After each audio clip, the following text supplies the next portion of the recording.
Salutare la toată lumea, Daniel aici. Astăzi am cumpărat, astăzi 13 decembrie, am cumpărat această filetantă, bormașină, cum vreți să ziceți.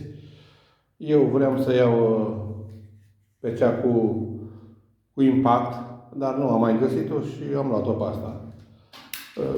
Asta fiind un pic mai scumpă, dar nu mă interesa aia cu impact. Dar am luat-o pe asta și vreau să facem un unboxing, să vedem ce conține. Nu conține baterie, nu conține cum. Este singura sau prima bormașină, că mai am un din acela pendular, sau cum se numește în popular, șoricel. Mai am performance, în rest n-am decât de-astea vezi, hobby. Și o să o desfacem prima dată, să nu mai... Aici am tăiat eu. O să o desfacem, să scoatem această cutie. Iar vine cu un bridă de asta, un șoricel, aici zice că e... că ar fi sigilul. Asta. Aici scrie în engleză, nu cunosc limba engleză. Cine cunoaște, spune că e mai bună cu 50%, cu bla bla bla, tra-la-la. Asta o să dăm jos și o să tăiem această cutie. Promoția a fost de luni, de-aia nu am mai găsit decât pe asta. Mai avea două trei de-astea. Și am luat-o pe asta. Eu mai am una, asta, cred că o găsiți, dacă vă uitați, asta o mai am, care mai merge, asta este un D5, după câte, da, cred că scrie pe aici, uite să puneți pe pauză. Asta mai am, asta cred că am dat vreo 500 de lei, că era cu accesorii, cred că tot pe asta am vrut să o cumpăr atunci și n-am mai găsit și am luat-o pe asta. Îmi cer scuze pentru o cameră care e mai goală așa și cam răsună. Îmi cer scuze pentru sunet, cam răsună.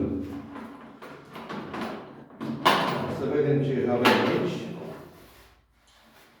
Avem o carte, o manual, care, să vedem, e și în limba română. Dacă se poate vede, uite, scrie aici jos. Mă uit pe ecran, mașină de înșurubat și găurit cu acumulator. Dar nu vine cu acumulator. Și dacă scrie în limba română, are și limba destul de ușoară. Și ea nu conține nimic, decât cam așa vine. Nu conține decât această clemă sau ca să o agăți la cureală. Stai, unde? Aici. Asta atât. În rest nu... Aceasta este... E mai micuță ca celălalt. Da, e mult mai micuță. Mai mișto. Dacă le punem, e mai scurtă, vedeți? Mai scurtă. Dar să aducem... Nu, asta o local. Nu se leagă. Asta o să aduc alt acumulator. Cam aceea.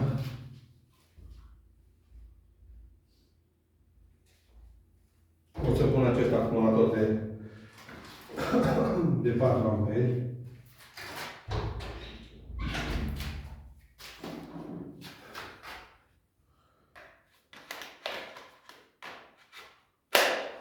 Și prima dată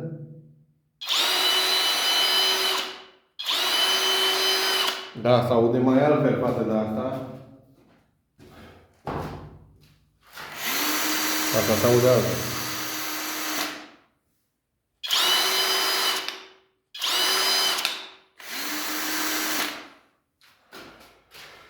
Și n-am citit prea mult, dar am înțeles că aici, când o bagi prima dată, ia, să o scot.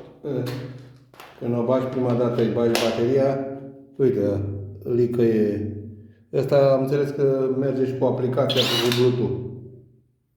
Prin Bluetooth, prin aplicație. Aici se schimbă vitezele pe 1 sau 2. E unul, nu știu care e. Și de aici se rotește. Da, e mult mai bun asta. Bine, acum am pus un acumulator de ăsta mai greu. Da, nu pe ăsta de la stradă.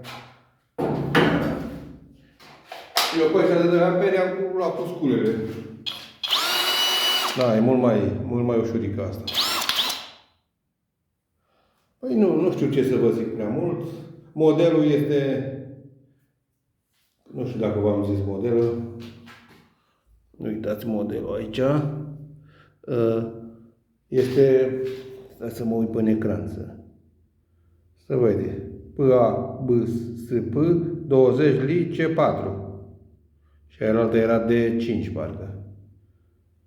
Asta e modelul.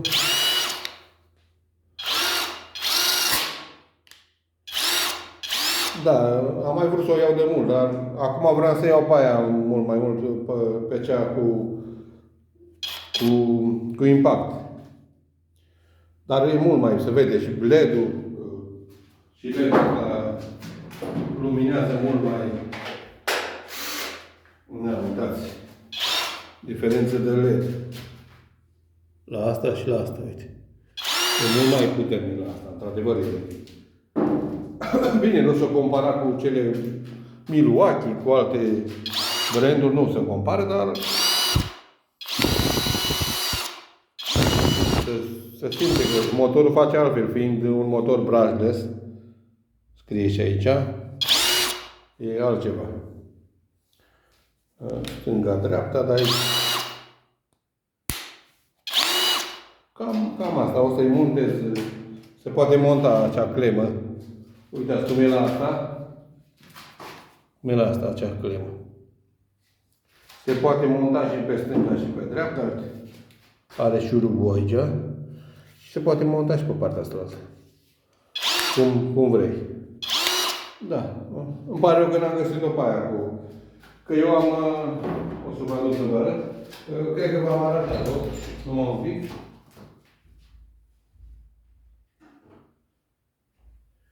Eu am avut tot verde.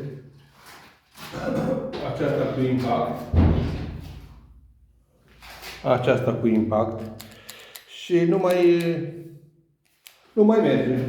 Pur și simplu nu s-a ars motorul sau... Uite, să scot în baterie să vă arăt cum face. Uite. S-a aprinde LED-ul, dar nu... Și astea au mai multe. O să le... Cine te interesa poate să-mi scrie și vreau să le dau o grămadă. Pe toate, cine vrea să le repare. Nu cred că are, de exemplu asta nu cred că are cine știe. Din moment ce s-a prinde LED-ul, nu. Mai am una ruptă care merge perfect. Am mai mult, cred că vi le-am arătat. Dacă vă interesează, pot să vă fac un filmuleț și să vi le arăt care e. Sau putem vorbi. Cam asta e, nu știu ce să mai vă spun, că nu știu nimic. V-am spus, e prima mașină. Am vrut să iau mai de mult, dar chiar dacă am fost la prima oră, de o jumătate de oră, de când a deschis magazinul, nu am mai găsit-o. Și acum am găsit-o. Pe asta am vrut să o iau pe cea cu impact, n-am găsit-o, am luat-o pe asta. Cam atât. Nu știu ce să mai răspund, dar la revedere, o zi bună!